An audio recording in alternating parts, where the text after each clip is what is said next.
que además de que ha participado en la gestión de algún medio de comunicación audiovisual durante algunos años, ha escrito desde una perspectiva académica obras que han sido realmente señeras en la materia y además de muy influyentes, las primeras en muchos casos, ¿no? Recuerdo ahora, por ejemplo, alguna de sus obras sobre servicio público y mercado, que fue la primera vez que en España alguien empezó a hacer un análisis sobre las transformaciones que se avecinaban en el servicio público, o un reciente tratado sobre regulación económica que tiene un volumen entero dedicado al sector audiovisual. Bueno, en principio la idea que tenemos es que él nos hable de la nueva ley y de la regulación que hay en la nueva ley, más referida a los medios y a los distintos derechos que reconoce a los medios de comunicación audiovisual. Sin más, profesor Muñoz Bachelet. Pues buenos días y muchas gracias. Me alegro mucho de verles, especialmente hoy, después de una avenida a Valencia tan complicada. Me piden que hable de los derechos de los medios, que es un capítulo dentro de una ley, la ley de 2010, que tiene pretensiones de ser muy sistemática y muy ordenada, y por eso sitúa de un lado los derechos de los usuarios, los derechos del público, y de otro los derechos de los prestadores, y trata de ordenar una cosa y otra.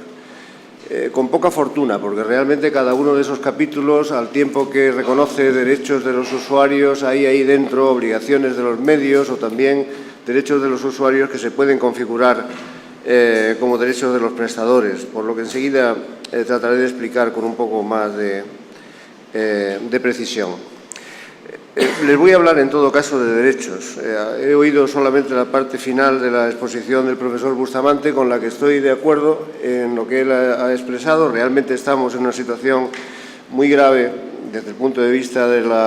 los contenidos y la programación de los medios para la cultura española. Algo hay que hacer para reaccionar, pero ese tipo de consideraciones nos suelen escapar a los juristas. Nosotros hablamos de cosas concretas y de problemas principalmente, de modo que mi intervención se referirá fundamentalmente a algunos de los problemas que tiene planteados actualmente el sector audiovisual y las soluciones que se atisban, problemas jurídicos, controversias, por tanto.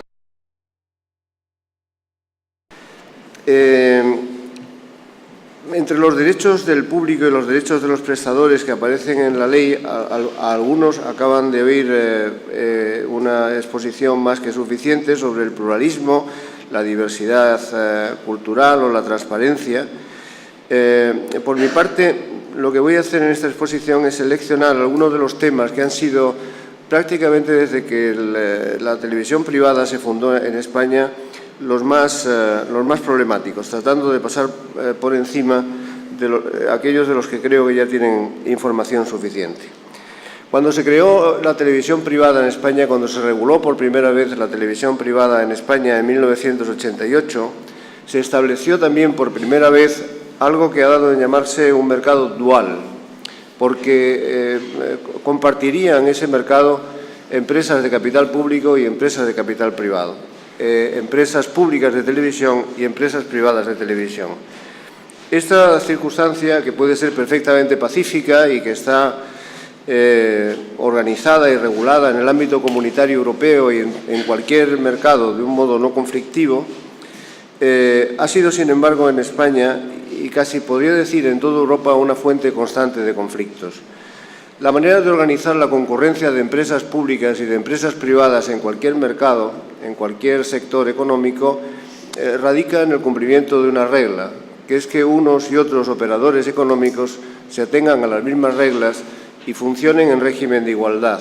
No haya privilegios de ninguna clase que beneficien a uno y no a otro, y que sitúen al beneficiado o al privilegiado en una posición particularmente de ventaja en el mercado.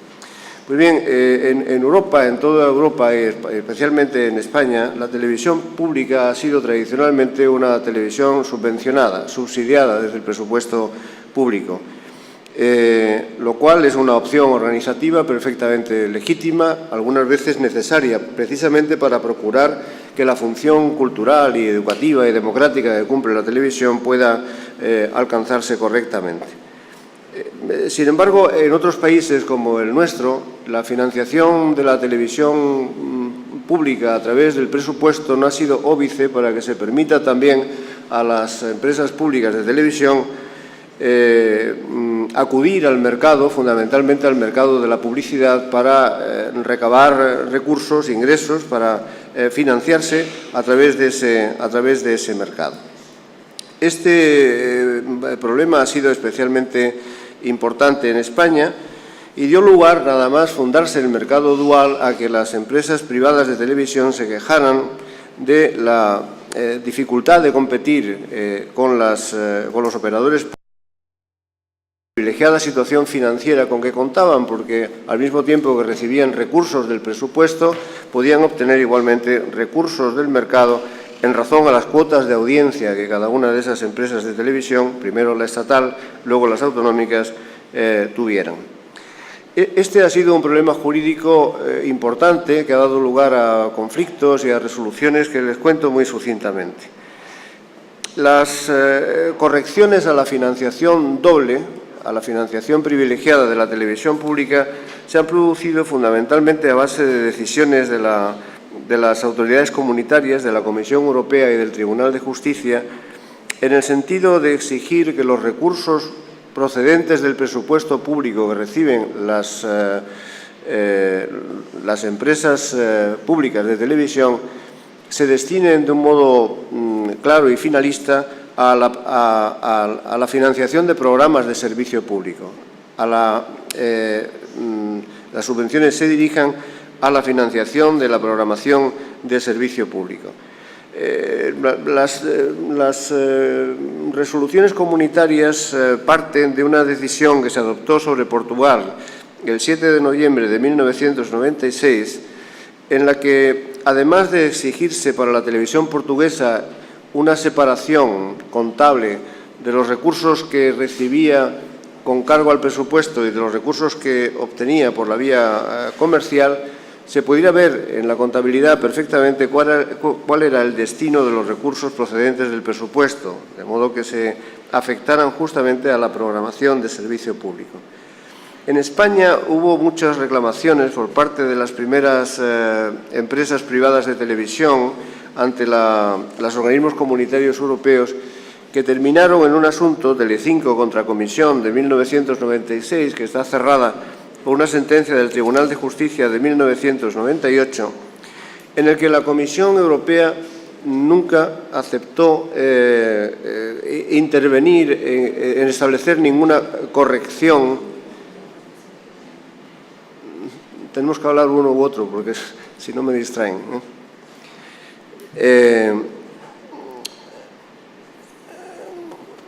Decía, la Comisión no aceptó en ningún momento intervenir en la situación irregular desde el punto de vista de la competencia en que incurrían los operadores públicos españoles al recibir recursos presupuestarios sin verificarse exactamente que el destino de esos recursos era la programación de servicio público. En la sentencia a que me refiero, realmente fue una sentencia insólita, porque se condena por inactividad a la Comisión, precisamente por no haber llevado a cabo las investigaciones necesarias para verificar si las denuncias procedentes del sector privado español eran o no denuncias fundadas. No obstante, desde aquellos años, y en virtud de una jurisprudencia del Tribunal de Justicia que no tiene que ver inicialmente con la televisión, se ha venido perfilando mucho más la solución a este problema. Una sentencia clave que deben retener es la sentencia Lapost, de 27 de febrero de 1997, en la que se dice por primera vez para los servicios de correos que cuando se reciben subvenciones destinadas a atenciones de servicio público a las que están obligados estos servicios, deben consignarse esas ayudas en partidas contables perfectamente identificables, para que pueda verificarse en todo momento que realmente se destinan esos recursos presupuestarios a funciones que tienen como obligación. Esta jurisprudencia se ha mantenido así al cabo del tiempo y tan solo en los últimos años se ha precisado algo más a partir de la sentencia también del Tribunal de Justicia Almark, que es de 24 de julio de 2003, para resaltar que realmente, aunque se destinen los recursos presupuestarios a funciones de servicio público, no hay libertad absoluta para que los gobiernos puedan destinar recursos de este tipo públicos a las televisiones ni a ninguna otra empresa pública. Que en todo caso hace falta exigir a esas empresas que apliquen los recursos que reciben de un modo eficiente, que lo gasten de un modo correcto. No vale la simple invocación del concepto de servicio público para que pueda dar cobertura a cualquier clase de ayuda pública. De todas maneras, lo más importante en este debate es que las ayudas públicas se han justificado finalmente, incluso en los anexos a las últimas modificaciones de los tratados, siempre que se destinen a finalidades de servicio público, a programación de servicio público, lo cual ha planteado la cuestión de saber en qué consiste la programación de servicio público. Saber cuándo un programa atiende finalidades de servicio público o no es naturalmente una cuestión de criterio que puede ser muy variable dependiendo de quién lo considere. A la postre, la Unión Europea se ha quitado de en medio de este asunto y ha remitido a los Estados la definición de qué sea servicio público o programación de servicio público en cada caso. En nuestro país, a partir de la Ley de 2010, la programación de servicio público está definida en términos generales en el texto legal, definida igualmente en la ley que regula la televisión pública y concretada en los contratos programas que para la financiación de la programación pública se hacen entre los entes de televisión y los poderes públicos de los que dependen. Bien, esta es una cuestión que sigue estando, no obstante, en la palestra. En la actualidad, los operadores privados de televisión tienen planteadas denuncias ante los reguladores, estos opacos y confusos reguladores, porque estiman que, no obstante estar prohibida, por ejemplo, o haber sido eliminada la publicidad de la televisión pública, se usan recursos publicitarios y hay una apertura a la publicidad que va más allá de lo que la legislación correspondiente permite. En fin, por tanto, el asunto es recurrente y no puede darse por definitivamente resuelto. Otra cuestión igualmente reiterativa que se viene planteando, un problema básico sobre el que veo es el del pluralismo media y sus límites. No tengo nada que añadir a lo que él ha contado, de modo que ya tienen sobre esto pues una información suficiente. En cuanto a la transparencia, de la que también ha hecho algunas referencias que me gustaría complementar. La transparencia es el deber que, según la regulación establecida sobre la televisión, tienen los operadores de televisión de dar al público, a los usuarios, una información suficiente sobre su programación. Información suficiente que obliga a dar noticia, a comunicar la programación que va a emitir con una antelación determinada. Realmente la cuestión de la transparencia ha sido objeto de una regulación bastante pintoresca en España, porque el deber de transparencia en este sentido, de anunciar con antelación suficiente la programación, se estableció de un modo insospechado en la Ley 2594 de 12 de julio, fijándose el plazo previo de 11 días para que las empresas de televisión comunicaran a los medios escritos, comunicaran con carácter general la programación que tenían prevista. 11 días y no otro plazo. 11 días es un número de días que no tiene ninguna significación aparente. ¿Por qué 11 días y no 5 o no 17? La razón fundamental de este plazo fue, en su momento, las reclamaciones que estaban formulando los semanarios de información de contar con antelación suficiente de la información sobre la programación televisiva para poderla insertar en sus páginas, tiempo suficiente para incorporarla a los semanarios. De modo que se imponía de esta manera una limitación importante a a la libertad de empresa, la libertad de decidir cuál es la programación que una empresa de televisión decide en cada momento, se establecía una restricción importante en beneficio de las empresas que publicaban semanarios informativos de televisión o semejantes. Como el plazo era aparentemente arbitrario, fue objeto de una impugnación ante el decreto correspondiente ante el Tribunal Supremo, lo que dio lugar a una sentencia de 15 de octubre de 2001 en el que el Tribunal Supremo, sorprendentemente, el Tribunal Supremo ha dicho, como iremos viendo ahora, bastantes cosas sorprendentes en materia de televisión, dijo sorprendentemente que el plazo de 11 días era un plazo razonable y, por tanto, avaló la legitimidad de esa norma. Es curioso que el Tribunal Supremo considerara que la razonabilidad de esa prescripción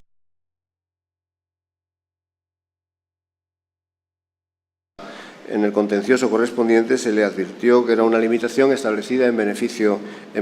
de terceros. Como no tenía mucho sentido, de todas maneras, esa restricción ha evolucionado en el sentido que ahora ya sí han visto de reducirse el número de días de antelación necesarios y, finalmente, a sustituir ese deber de información, de comunicación de la información a otros, por simplemente mantener en las páginas web de los medios una información cabal y ajustada, tanto de la programación como de los cambios que se van produciendo. Otro elemento conflictivo, otro punto de conflicto importante ha sido la emisión o no en exclusiva de programas, la contratación de derechos sobre programas en exclusiva. Aquí las aperturas a la exclusividad que la ley finalmente ha reconocido son los correspondientes al llamado derecho de antena, que implica la posibilidad de que cualquier medio haga resúmenes informativos sobre acontecimientos deportivos o de cualquier otra clase, y la lista que se puede formular por las autoridades gubernativas de acontecimientos deportivos de interés general, sobre lo que también han oído hablar. Bien, me centro después de estas precisiones en tres temas más que creo yo que son ahora, desde el punto de vista jurídico, los que más preocupan al sector, tanto al sector audiovisual público como me parece al sector, sobre todo al sector audiovisual privado. Son sucesivamente la cuestión de la publicidad, la financiación del cine y los problemas que está planteando la transición del sistema analógico al digital debido a una jurisprudencia, a una sorprendente jurisprudencia del Tribunal Supremo que ha hecho algunas correcciones de las medidas que venía adoptando el Gobierno a este propósito. Respecto de la publicidad, si ustedes leen las normas que contiene la Ley General del Audiovisual de 2010 en materia de publicidad y son al mismo tiempo usuarios como lo son telespectadores ordinarios, les sorprenderá realmente una diferencia entre la práctica y la normación legal, porque con carácter general la publicidad en la ley está establecida con un límite de 12 minutos por hora y realmente la impresión que tenemos todos los que vemos televisión es que el tiempo de publicidad de toda clase en televisión es muy superior a eso, casi es al revés. Y el resto todo el tiempo de publicidad. Esto se debe a que realmente se han mantenido y consentido por el Gobierno una manera de interpretar la ley en el sentido de que publicidad prácticamente no es otra cosa que los spots publicitarios, mientras que otras formas de publicidad, como los public reportajes, las telepromociones, los patrocinios, los microespacios de publicidad y otras formas de publicidad que utilizan las televisiones, no están regidas por el límite de los 12 minutos por hora, del 20% de tiempo máximo de ocupación publicitaria de hora de reloj.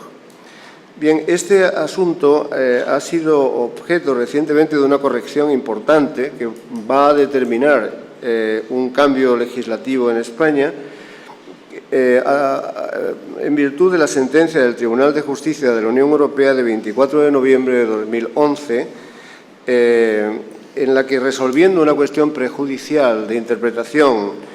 de la Directiva de 1989, que es la Directiva Televisión sin Fronteras, modificada en el 97, el Tribunal de Justicia ha dicho que la interpretación que se venía sosteniendo en España sobre la no inclusión en los límites horarios de los publireportajes, telepromociones, patrocinio y microespacios es incorrecta y que cualquier forma de publicidad tiene que caber dentro de esos 12 minutos por hora de reloj. En este sentido, la sentencia es condenatoria de España por vulneración de la directiva, lo cual tendrá que determinar un cambio en la regulación correspondiente. Desde el punto de vista jurídico, el siguiente tema, la financiación del cine, es, yo creo, de los que plantean problemas más curiosos y, desde mi punto de vista, como jurista, pues más también atractivos. La normativa en materia de televisión siempre ha procurado, tanto a nivel europeo como a nivel de los Estados miembros de la Unión, que los operadores de televisión den entrada en su programación a productores de contenidos que sean independientes. Productores de contenidos los que necesita la televisión, pero independientes en el sentido de que no forman parte o estén integrados de cualquier manera en las propias empresas, en los propios operadores de televisión. Se trata aquí también de esta manera procurar el pluralismo y además asegurar pues, un fomento a través de estas empresas privadas de la cultura o de algunas formas de manifestación cultural. En lo que se refiere al cine, desde la Directiva Televisión sin Fronteras, la Directiva 89-522-552, que se revisó en el año 97, el 97-36, un precepto concreto de la directiva se refería a la obligación de las empresas de televisión de establecer reservas, esa es la fórmula, reservas para obras europeas audiovisuales, añadía en el 89, siempre que esto sea posible. Esa era la fórmula. En la programación televisiva se debe hacer reservas para obras de productores independientes, siempre que eso sea posible. La primera incorporación de la Directiva de Televisión sin Fronteras en España, que se llevó a cabo por la Ley 25/94, estableció una regulación acorde con lo que la norma europea establecía y dijo que debería hacerse una reserva del 51% a favor de obras europeas posible. Impuso que la reserva fuera del 51% dedicada a obras europeas. La ley del año 94 se modificó por otra de 7 de julio de 1995, en la que por primera vez se estableció la siguiente prescripción. Además de la reserva del 51% para obras europeas, se obligaba a los operadores de televisión a destinar el 5% de sus ingresos brutos para la financiación de obras audiovisuales. Esta previsión luego fue objeto de una última modificación por la Ley de 9 de julio de 2001 de fomento de la cinematografía, que redactó de nuevo el artículo 5.1 al que me vengo refiriendo de la norma del 5.1 de la norma del 94, en el que se fijó definitivamente el alcance o se delimitó el alcance de la obligación. Todos los operadores de televisión que emiten cine actual, se entiende por tal el que no tiene más de 7 años de antigüedad, tienen que destinar el 5% de sus ingresos brutos a la financiación anticipada de obras audiovisuales. Y de esa obligación de financiación, el 60% tiene que estar destinado a obras en español o en cualquiera de los idiomas españoles. Bien, esta norma fue desarrollada por el decreto de 9 de julio de 2004 y las televisiones privadas, Telecinco y las televisiones agrupadas en la asociación UTECA, la impugnaron, planteando ante el Tribunal Supremo, que fue ante el que desde entonces está conociendo de este decreto, por qué razón se imponía a las televisiones la carga de destinar el 5% al cine y no se imponía la misma obligación, por ejemplo, al Banco de Santander o al Corte Inglés, que son igualmente empresas privadas que tienen obligación, como todos, de favorecer la cultura y muy especialmente de apoyar una industria que en España pues, no es precisamente una empresa boyante. Se impugnó esta norma y se dijo al Tribunal Supremo que, como el decreto del año, el decreto impugnado, el decreto de 2004, decía desarrollar una norma europea, la Directiva Televisión sin Fronteras modificada, que el Tribunal Supremo planteara ante el Tribunal de Justicia Comunitario una cuestión prejudicial para preguntarle que realmente esa interpretación que había hecho el legislador español de la obligación de favorecer las obras audiovisuales europeas era una obligación que no tenía cobertura en la directiva. Le pidió eso y además le pidieron también que en su caso, ahora diré cuál es el caso, planteara una cuestión de inconstitucionalidad ante el Tribunal Constitucional. El Tribunal de Justicia de la Comunidad Europea contestó a esa cuestión prejudicial mediante una sentencia de 5 de marzo de 2009, en la que sigue prácticamente las conclusiones que la abogada general que siguió el caso, la abogada general Cocot, le había propuesto al tribunal y que tiene la orientación siguiente. Dice el Tribunal de Justicia que la obligación de financiar el cine con el 5% de los ingresos brutos de las televisiones no está en la directiva, pero la directiva del año 89, la Directiva Televisión sin Fronteras, no es una directiva de las que llaman de armonización completa, ya me disculparán los que no sean juristas, no es de armonización completa, es decir, no trata de establecer una regulación exhaustiva de la materia sin dejar margen de flexibilidad o un margen de movimiento al legislador interno, al legislador del Estado miembro. No es una directiva de armonización completa y, por tanto, el legislador interno puede añadirle a los operadores de televisión de cada Estado obligaciones añadidas. Y es correcto en este sentido que el legislador español haya acordado imponer la obligación de financiación del cine con el 5% de los ingresos brutos. Aunque no sea la directiva Televisión sin Fronteras, no tenga ese carácter, lo que sí exige el derecho comunitario es que la norma sea proporcional, que la medida limitativa de la libertad de empresa sea una medida proporcionada. Y evalúa el Tribunal de Justicia en su sentencia que la medida del legislador español es, a su juicio, conforme con el principio de proporcionalidad.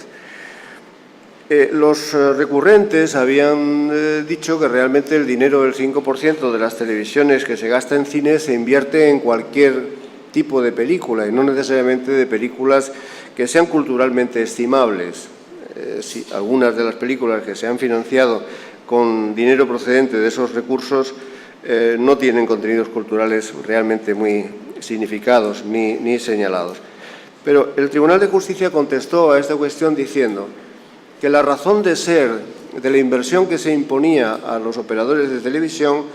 era para favorecer el pluralismo lingüístico en España. Esta mención se la saca el Tribunal de Justicia, perdónenme la expresión, estrictamente de la manga, porque no hay en el debate, ni eso lo dice la norma, ni la norma invoca en ningún momento ninguna razón lingüística, ni en el debate procesal, ni ante el Tribunal Supremo, ni ante el Tribunal de Justicia, aparecieron las cuestiones lingüísticas por ninguna parte, que sí, sin embargo, las invocó la señora abogada general Cocot. Y, por último, una cuestión también importante es la que plantearon los recurrentes y que el Tribunal de Justicia las obligaciones impuestas a las televisiones de todo tipo de financiar el cine en el porcentaje ya indicado es para la industria cinematográfica una ayuda. En el derecho comunitario europeo las ayudas de Estado están prohibidas con carácter general bajo reserva de autorización. Hay que pedir permiso y no se pueden otorgar ayudas incondicionadamente, sino cuando la Comisión Europea lo autoriza, por la razón de que si se apoya financieramente desde el presupuesto público a un sector o a empresas de un sector, se desvirtúa la competencia, se les pone en situaciones privilegiadas y se desvirtúa la competencia. ¿Son o no ayudas estos apoyos financieros que reciben que recibe la industria cinematográfica desde la televisión. La respuesta del Tribunal de Justicia fue negativa y utilizó para fundarla una sentencia del año 2001, de 13 de marzo de 2001, que es la sentencia Preußen-Electra, en la que no se refiere a televisión, sino, como su nombre indica, a la electricidad. Y es un supuesto de subvención cruzada, en el que el legislador imponía a empresas privadas la obligación de ayudar financieramente a otras empresas privadas. Cuando lo que el legislador hace es imponer a una empresa privada que traslade recursos financieros a otra empresa privada, justifica el Tribunal de Justicia que la ayuda no es de Estado, puesto que el presupuesto del que sale es de una empresa privada y no de un presupuesto público. Esta doctrina tiene aplicada a la televisión con carácter general pues algunas debilidades evidentes, porque las empresas que más contribuyen a la financiación del cine ahora por obligación legal son empresas públicas de televisión y no solo empresas privadas, empresas públicas de televisión, que además reciben, por aquello de su función de servicio público, recursos directamente del presupuesto del Estado o de las comunidades autónomas. De modo que, como ven, aunque la sentencia rechazó absolutamente que fueran las medidas existentes en la legislación española contrarias al derecho comunitario, pues dejó algunas dudas y algunos problemas para el debate. Resuelto el asunto a escala comunitaria, los recurrentes habían planteado también al Tribunal Constitucional que, caso de que la cuestión prejudicial fuera resuelta por el Tribunal de Justicia negativamente, planteara una cuestión de constitucionalidad ante el Tribunal Constitucional, diciendo que si no era contraria al derecho comunitario, sí era contraria a la Constitución, la obligación de inversión en cine. Y el Tribunal Supremo ha planteado ante el Tribunal Constitucional esa cuestión de inconstitucionalidad mediante un auto de 9 de diciembre de 2009, en la que fundamentalmente argumenta sobre la libertad de empresa. Si un decreto impone a una empresa privada una obligación de inversión, está afectando de un modo esencial a uno de las facultades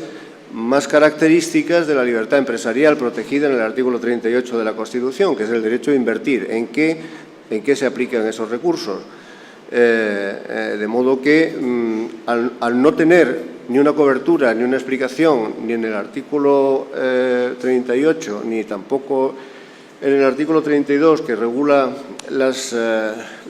prestaciones económicas públicas obligatorias de carácter público, puede haber aquí una vulneración de la libertad de empresa. Limitaciones a qué me refiero. No sé qué año próximo, pero cuando vayan preguntando, porque algún día resolverá el Tribunal Constitucional esta cuestión y decidirá si había o no en la obligación de inversión al cine una vulneración de la Constitución en el punto en que regula, por ser contraria esa norma a la libertad de empresa. La última cuestión a la que me quería referir es a los problemas que está planteando, que son gravísimos, la transición de la televisión analógica a la televisión digital. Los términos generales de esa transición ya lo saben. La tecnología ha favorecido que donde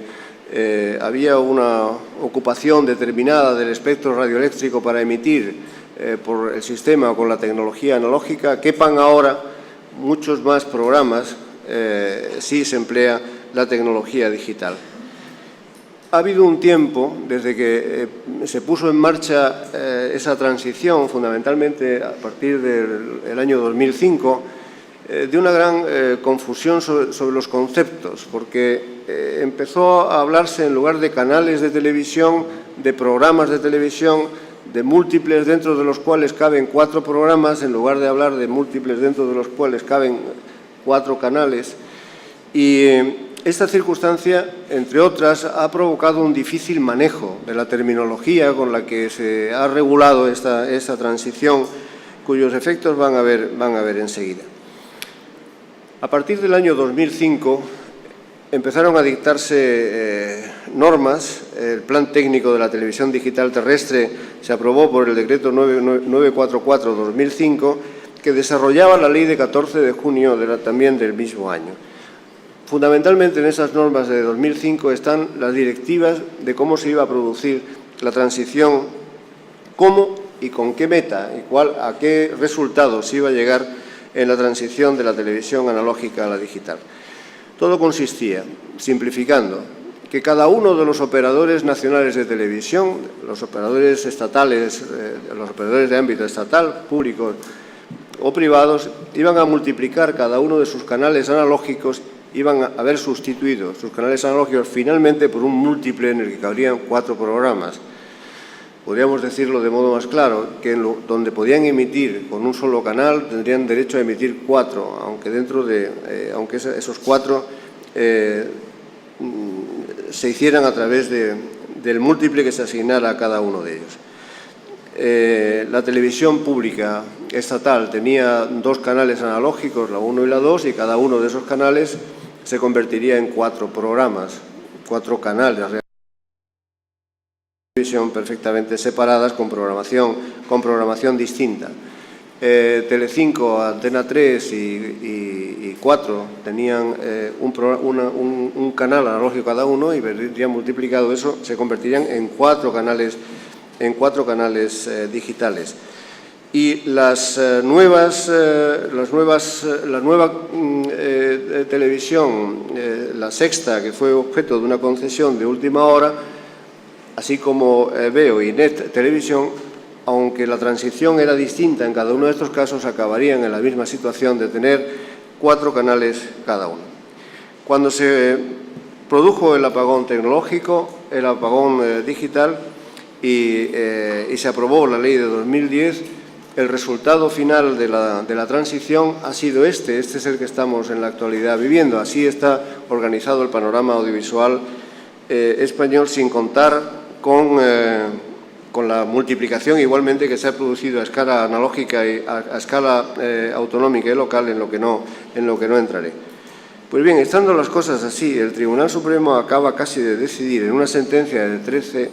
de noviembre de 2012 que todo eso está mal hecho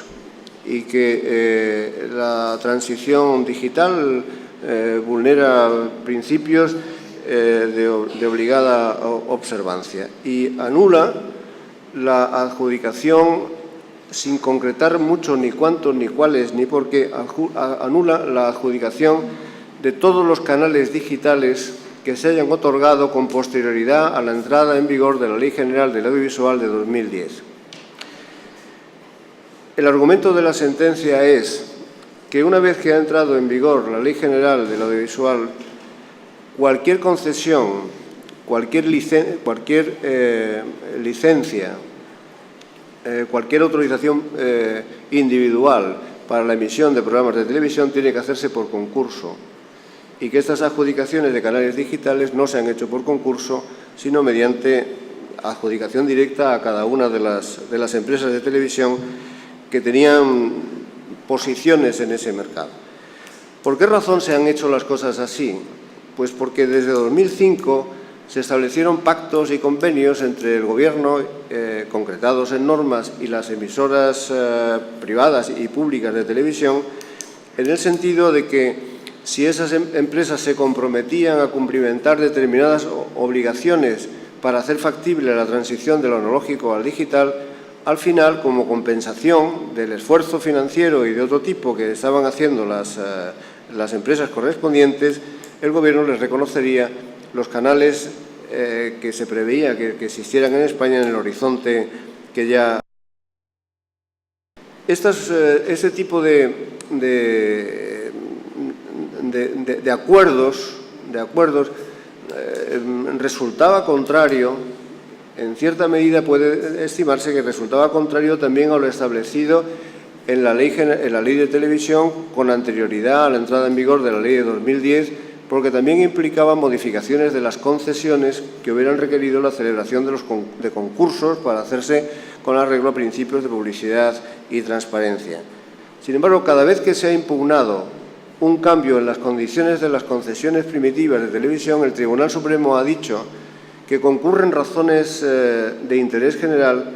que justifican que realmente esos cambios se hayan producido sin concurso. Por ejemplo, cuando Canal Plus se transformó en 4 y de emitir encriptado empezó a emitir en abierto, esa decisión autorizatoria del Gobierno se impugnó y el Tribunal Supremo dijo que era una modificación justificada en razones de interés general. Cuando las emisoras Telecinco, Antena 3 o La Sexta, las demás, tenían un canal analógico y se le sumó un canal digital, se impugnó igualmente esta ampliación y el Tribunal Supremo dijo que era una modificación de la concesión justificada en razones de interés general. Bien, pues de pronto, sin embargo, en la sentencia de 13 de noviembre de 2012 se ha olvidado de esta jurisprudencia y ha establecido que al no hacerse por concurso público esas nuevas adjudicaciones son nulas, que son nulas todas las adjudicaciones de canales posteriores a la ley de 2010, porque dice sorprendentemente que por primera vez la ley de 2010 exige concurso para las autorizaciones, para las licencias individuales, considerando que esto no venía establecido con anterioridad en la Ley General, lo cual pues es un error de lectura de la ley más que evidente. Este problema está ahora mismo vivo porque un acuerdo del Consejo de Ministros de 22 de marzo de 2013, de hace algunos meses, dice haberse dictado en ejecución de la sentencia y no establece cuáles son los canales de televisión que tienen que dejar de emitir. El problema afecta principalmente a NET, a Veo y a La Sexta, más que a las primeras concesionarias, pero no precisa cuáles son los canales que tienen que dejar de emitir, sino que establece en una larga exposición de motivos que estamos ante la necesidad, está el Gobierno ante la necesidad de regular el problema del dividendo digital, la afectación de nuevas capacidades al sector de las telecomunicaciones, retirando algunas de esas capacidades del sector audiovisual y otros, y que esta es una buena oportunidad para regular el dividendo digital. Y después de que esté regulado el dividendo digital, y que no a las televisiones. Ese acuerdo del Consejo de Ministros está impugnado también ante el Tribunal Supremo y ahora es pues objeto de un debate en el que no sabemos si al final pues habrá una rectificación importante o no, si se retirarán canales o no. Si se retiraran, si se eliminaran canales que están en funcionamiento, se produciría casi con toda seguridad un segundo problema, que es que como todas esas empresas han hecho los esfuerzos económicos que el Gobierno les indicó para llegar a obtener los canales, pues reclamarían naturalmente pues de las deficiencias o defectos de regulación que provocara esa catástrofe final y la necesidad y la pérdida de activos empresariales económicos como son cada uno de estos canales. En fin, esto les quería contar. Yo creo que este es el resumen de lo más principal que ocurre ahora en el sector. Muchas gracias.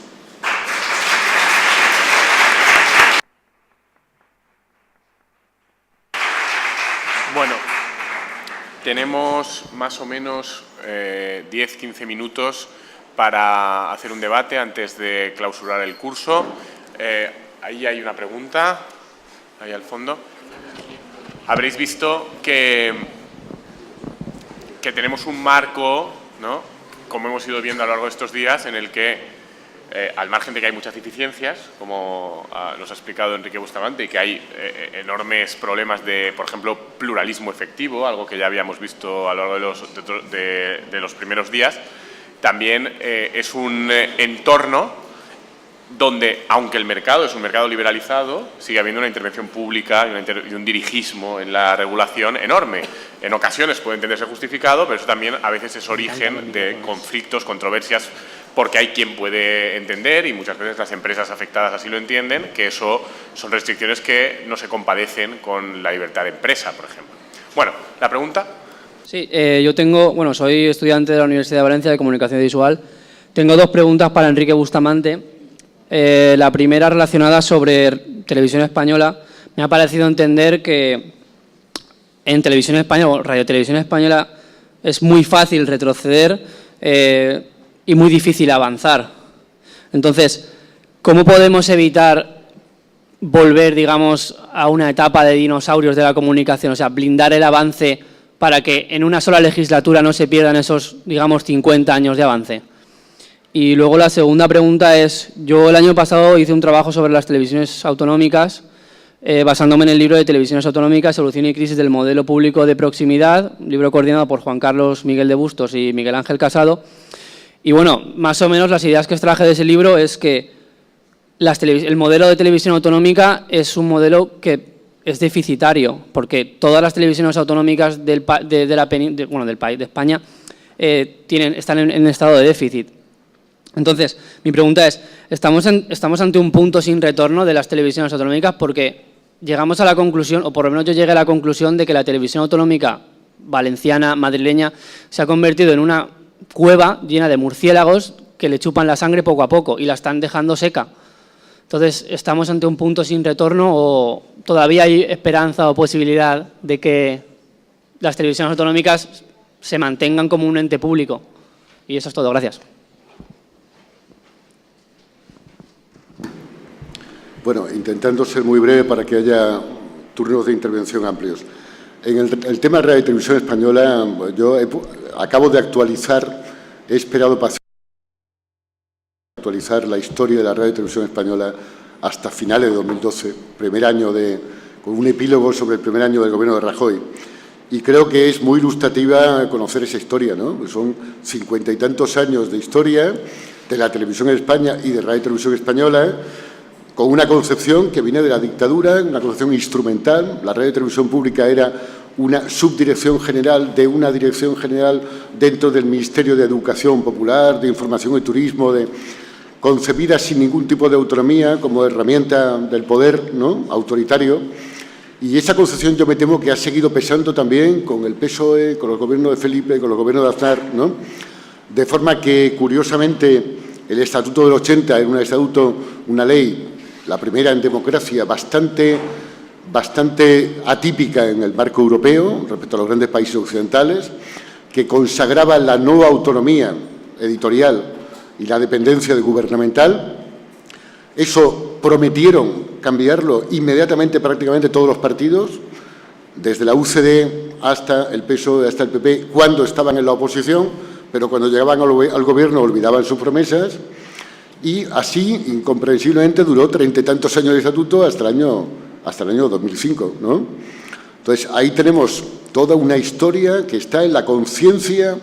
que los partidos políticos españoles tienen de la televisión. En el discurso han cambiado, ahora hablan también de la televisión como un sector de riqueza, de economía del conocimiento, de empleo, pero en la práctica lo usan y lo tratan y lo regulan solo como elemento de control político y propagandístico, ¿no? Y especialmente los informativos. Yo creo que hay una concepción ahí enormemente negativa para la ciudadanía española que, hay que decirlo también, se ha amparado en la falta de un tejido civil en la sociedad española de defensa del servicio público y en la falta de una conciencia de la importancia, como hay en el Reino Unido, del papel que el servicio público tiene en toda la sociedad y no solo en la política, no solo en las elecciones, en la cultura, en las relaciones sociales, ¿no?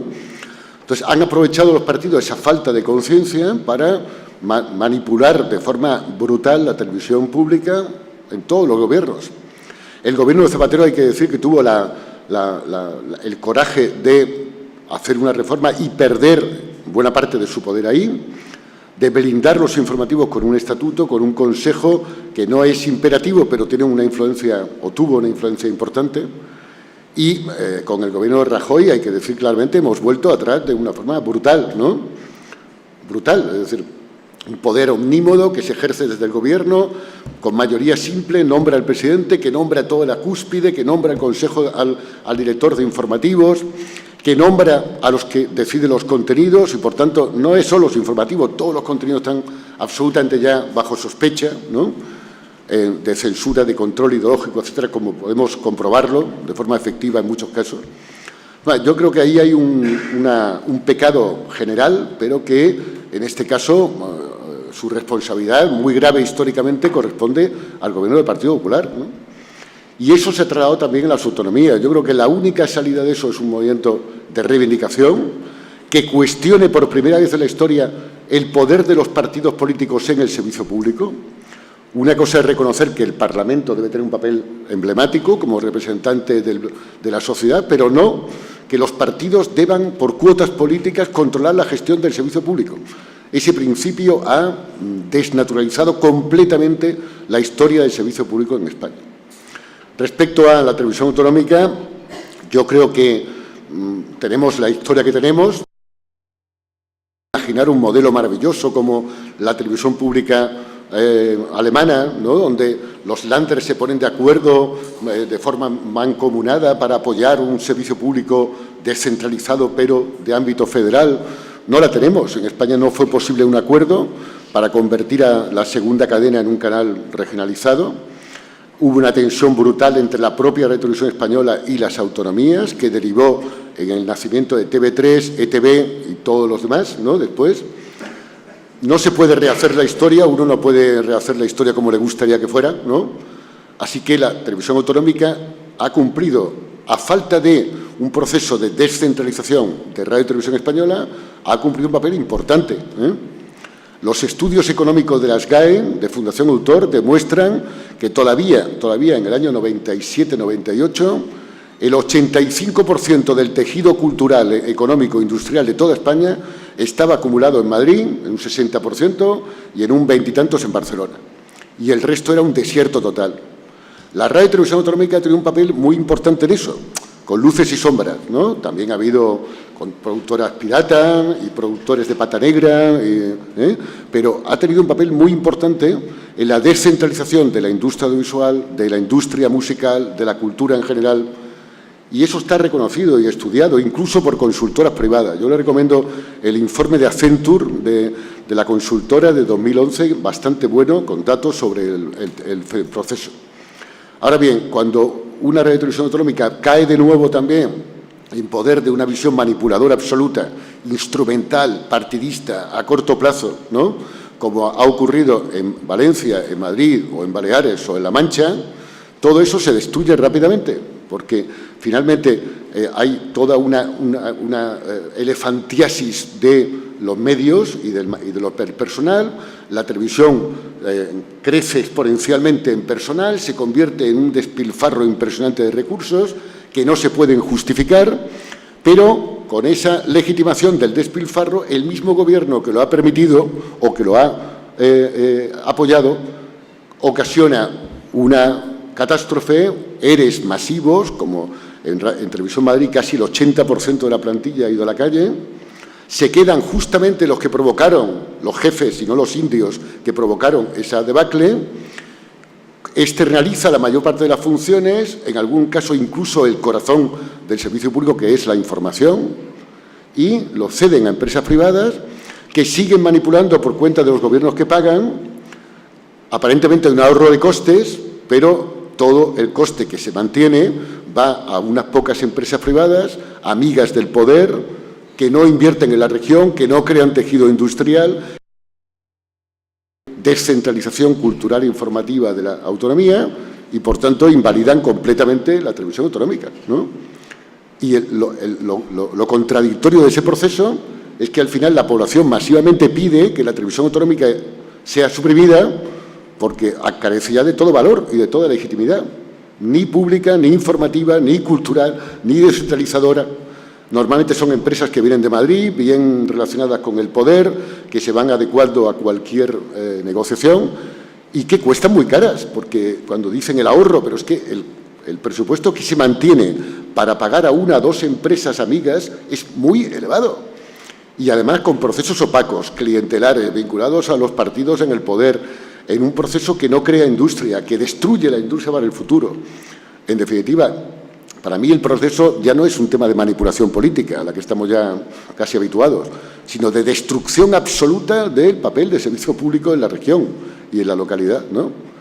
Entonces, yo creo que la gravedad de lo que están haciendo estos gobiernos es de tal calibre que merecería una rebelión ciudadana directamente sobre eso, sobre las consecuencias gravísimas que tiene eso en el espacio público y en la economía de la región.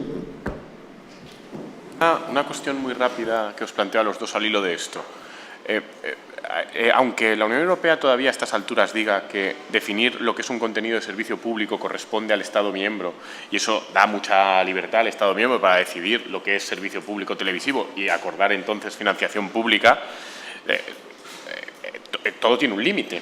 Límites de proporcionalidad y límites de que por mucho que la definición la haga el Estado miembro no puede ser una definición abiertamente contradictoria con la realidad. Entonces, a partir de eso, yo os pregunto, ¿pensáis que puede haber un problema de futuro, más o menos inmediato, respecto del modelo de financiación de las televisiones públicas en España y sobre todo de Televisión Española, que ya no tiene financiación o tiene muy poca financiación privada, respecto del tipo de contenidos que están haciendo las televisiones públicas? Porque pueda llegar en un momento determinado la Unión Europea y diga, no, es que si usted está recibiendo financiación pública, tendrá que hacer un contenido diferente al que hacen los medios privados que justifique esa financiación pública. El problema es más, además, de la televisión estatal, porque las televisiones autonómicas, al menos si están haciendo emisión en lenguas diferentes o emisiones de proximidad, puede ser más defendible, dado que ahí no hay un sector privado potente. ¿Pensáis que puede haber con esto un problema a corto plazo?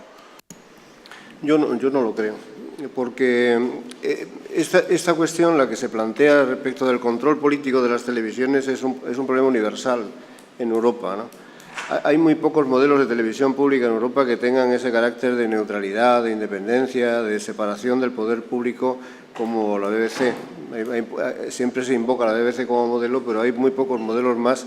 que puedan traerse para explicar que realmente la programación televisiva no está al servicio del poder. Más general es que desde Oslo hasta Atenas y desde Madrid hasta no sé dónde se puede trazar una cruz en la que la apetencia del poder político por controlar la televisión y usarla como un instrumento es una cuestión normal. Lo que tú planteas ahora es, no llegará un día que diga la Unión Europea que ustedes están abusando de la financiación pública, es un debate que he tratado de contarlo al principio, que empezó en España desde el año 88 y que ha durado hasta la actualidad. Y la Comisión Europea y el Tribunal de Justicia se quitan estas pulgas habitualmente. Se lo quitan porque el conjunto de intereses que hay en Europa son coincidentes con no tocar este asunto, mantenerlo. La respuesta a partir del Tratado de Ámsterdam, la programación de servicio público es un concepto que tiene que definir cada Estado en su propia legislación, es una manera de darle salida y no tener que asumir a escala comunitaria. Porque claro, está claro que las televisiones autonómicas pueden justificar mejor, las que tienen lengua propia, la programación de servicio público, porque prácticamente, yo siempre recuerdo, y en algún tipo de actos de estos suelo referirlo, que le oí decir una vez a Jordi Pujol que el programa de servicio público más importante que tiene la televisión catalana, decía él en sus tiempos, es el fútbol. Porque el fútbol permite la transmisión en catalán de un espectáculo que tiene más audiencia que ningún otro. De modo que ahí el fomento de la lengua propia y tal se practica como en ningún otro momento. Por tanto, la combinación lengua con la programación pues da de sí bastante como para justificar esto. Pero vamos, yo creo que en este momento estamos en situación ya de ser honrados, ¿no? Y de plantearnos las cosas en serio. La televisión pública estatal está haciendo una programación que en poco se diferencia de la televisión privada. Y esto es un problema de costes para este país, porque no está haciendo la función cultural que le corresponde, ni atendiendo a sus obligaciones más elementales de fomento de la democracia. Hacen programaciones realmente absurdas. La función esencial de un medio de comunicación tan penetrante como es la televisión ni se cumple por ellos, ni se cumple con carácter general por las televisiones autonómicas. De modo que lo que digo es que ser serios y plantearse si un país como este puede permitirse la enormidad del gasto que supone la televisión pública en los términos en que está ahora mismo planteada.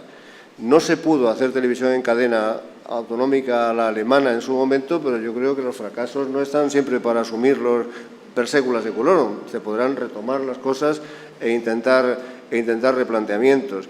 que son más exigibles en momentos como el actual, en el que ese gobierno tan penetrante, que ocupa tantos espacios, está en una posición de dominio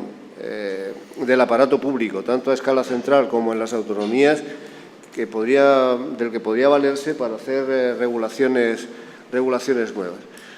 De todas maneras, termino. Hay problemas específicos de la televisión, problemas específicos que son estos de toda la vida, de hasta dónde alcanza la obligación de servicio público, que se financia, que no. Y otros problemas que no afectan a la televisión, que no son solo de la televisión, sino que son consecuencias o reflejos de otros problemas más importantes que tiene el país. Si realmente el Gobierno del Estado ha ocupado la televisión pública hasta el nivel que lo está haciendo, o los gobiernos regionales hacen lo propio, es porque uno de los problemas más serios que tiene España, que tiene el Estado español, es que los partidos políticos han ocupado la totalidad de las instituciones y no hay manera de que las suelten. Han ocupado la institución televisión pública, han ocupado las instituciones gubernamentales, pero también las empresas, los tribunales, todo está ocupado realmente de la función de intermediación en la democracia, que es tan esencial, pues están haciendo una tarea completamente inadmisible en la que la democracia española pues está jugando la seriedad de su funcionamiento y el propio nombre. Sí, yo quería matizar un poco. Estoy de acuerdo con el planteamiento del profesor Muñoz Machado, pero quería matizar un poco. Efectivamente, el servicio público en toda Europa tuvo problemas, costó años, décadas, conseguir autonomía de los gobiernos, conseguir una conciencia de servicio público, ponerlo al servicio de una cultura nacional o unas culturas nacionales. Pero hay diferencias brutales que superan los matices entre lo que ha pasado en Inglaterra o en Francia incluso, con avance, retroceso, o en Italia, incluso en Alemania, donde siempre ha habido intentos de los gobiernos de interferencia, pero hay una diferencia tan abismal con lo que ha pasado en España, en Grecia, en Portugal. Coincidentemente, por curiosidad, países donde la televisión nació en dictadura, que creó toda una visión del papel instrumental, político, propagandístico de la televisión, o del papel que está pasando, lo que está pasando en los países del antiguo Este, de los países exsocialistas, donde también la concepción era absolutamente autoritaria, dictatorial, instrumental de la televisión. Hay una diferencia brutal.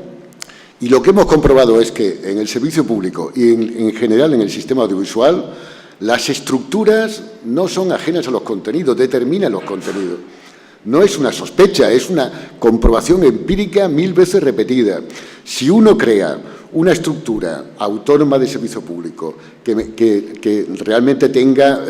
blindaje de la independencia informativa, que tenga una programación de servicio público en cultura, etcétera, genera las condiciones para que el público tenga también una conciencia de servicio público que exige y demanda determinado tipo de contenidos. En el sentido contrario, la cultura es un bien de experiencia. Si una población, una sociedad no tiene conciencia, porque no ha contemplado jamás una auténtica programación de servicio público, en campo cultural, en el campo informativo, no sabe lo que es eso, es que no lo imagina. No está dispuesto a pagar por ella, no paga un canon y no está dispuesto a exigirlo. Y ahí tenemos un círculo vicioso que en España, en Portugal, en Grecia, en Hungría, se están cumpliendo. Entonces, ¿cómo romper ese círculo vicioso? Creando una estructura auténticamente autónoma de buenas prácticas que están perfectamente ya testadas,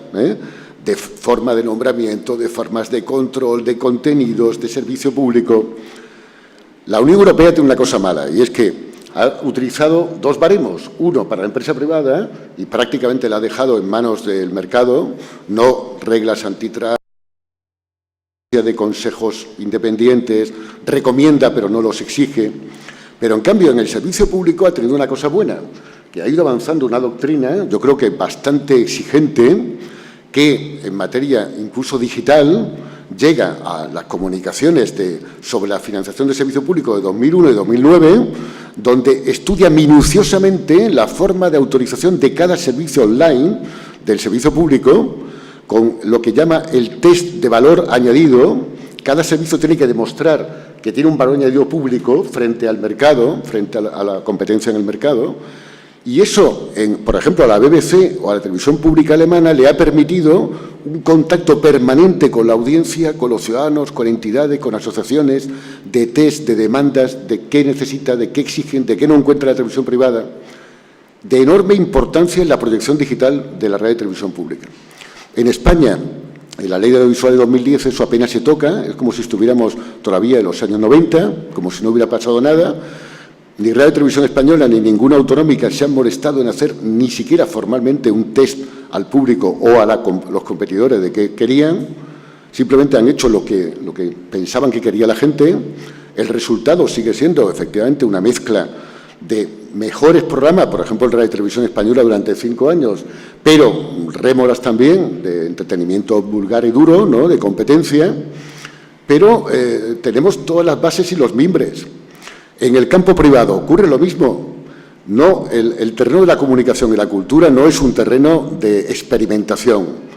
Las reglas del mercado y la competencia se juzgan a posteriori, si una concentración puede perjudicar la competencia en el mercado. No, mire, en términos jurídicos y sobre todo económicos, la concentración en la cultura y la comunicación era negativa per se, a priori, porque irremediablemente producía efectos perversos sobre el pluralismo. De forma que la tradición, y no solo socialdemócrata, era que había que regular y prohibir niveles de concentración excesivos. Ahora se nos dice, no pasa nada. Vamos a dejar que la concentración avance para que nos defiendan en la economía y a posteriori estudiaremos si es pernicioso o no el proceso acelerado de concentración. Yo lo comparo con las dictaduras. Es como si dijéramos, mira, las dictaduras no son buenas o malas. Vamos a dejar que se instalen y después, con tiempo, con calma, analizaremos si son buenas o malas en cada caso. No, mire, no. En democracia, en pluralismo, en diversidad, la concentración es negativa per se, porque acarrea problemas gravísimos. Por ejemplo, el profesor Muñoz Machado habla antes de transparencia. La historia en España de la transparencia de los medios privados y públicos es aterradora. Es aterradora, Para que no veamos que el tema es un fenómeno de ahora, yo en los años 90, cuando se autoriza la televisión privada, tuve 2 doctorandas entusiasmadas por estudiar las concesiones de televisión privada que intentaron acceder al famoso registro público. Y le dijeron que el registro era público porque era del Estado, pero no porque estuviera abierto al público. Una de ellas consiguió con mucha perseverancia que le dejaran entrar en el registro y en sus archivos, pero no podía ni fotocopiar, ni copiar, no podía llevar ni bolígrafo, ni rotulador, ni papel, y finalmente con el móvil consiguió copiar alguna cosa, ¿no? Y finalmente abandonó el tema de tesis, ¿no? Pero en los últimos años, un departamento de mi facultad, que muchos Machado conocerán, creo que Derecho Administrativo o Derecho Constitucional, lleva ya 3 estudios sobre la transparencia en España y los resultados son aterradores, aterradores. Han estudiado de transparencia en términos de control, de accionistas, de propietarios, de estructura de páginas web, qué información se da en Internet de la empresa, qué posibilidades de conocimiento, de información, de toda clase de productoras, de canales de televisión, de radio. Los resultados son aterradores, hacen encuesta y nadie contesta. Bueno, cada año, en la 3ª edición, parece que habían conseguido 3 o 4 empresas más que contestaban. Es un proceso de una oscuridad impresionante. Estamos en una época en la que los medios exigen a todo el mundo transparencia, pero los grandes grupos se ocultan cada vez más a todo procedimiento de control de información, ¿no? Así que estamos hablando de un proceso perverso que empieza por ahí, el derecho del usuario a saber quién le está informando, y sigue, evidentemente, por la ventanilla única para productores, para informadores, para todo tipo para profesionales y para el público, ¿no? Estamos hablando de un sector, el de la información, que en España se calcula que ha expulsado en torno a 6.000 empleos en los últimos 4 años, ¿no? Algunos grupos de comunicación importantes, de primera fila, llevan 4 ERES sucesivos, La masa de parados está siendo impresionante en el sector audiovisual y escrito. Estamos hablando de un proceso de precarización brutal del trabajo profesional que está debilitando al periodista y su capacidad de defensa, de firmar o no firmar aquello que le imponen, de censura, de control, de profesionalización, de fuentes de calidad de la información. Estamos hablando de un proceso de concentración en grupos de enorme tamaño, en términos de relativo de mercado, que ni siquiera nos beneficia en calidad, porque está degradando la calidad de todos los productos que toca. Así que estamos hablando de un proceso aterrador, en mi opinión, de degradación de lo público y de pérdida de peso, pero al mismo tiempo de deterioro profundo de la calidad y la diversidad de los medios privados, que lo vemos en términos informativos, en términos de los contenidos que tenemos en la prensa, la radio y la televisión, ¿no? Y yo creo que es un proceso que no somos todavía conscientes de lo que se ha deteriorado en solo 3-4 años, pero es terrible, impresionante en términos de diversidad, de pluralismo democrático, de acceso a mínima contenidos de calidad, ¿no? Pues vamos a cerrar ya por la hora, porque ahora hay una pequeña clausura con el director de la UIM. Yo, nada, me despido, ahora vienen a clausuraros. Muchas gracias a todos por estar aquí, gracias a los ponentes por la asistencia, a los de hoy y a los de estos días.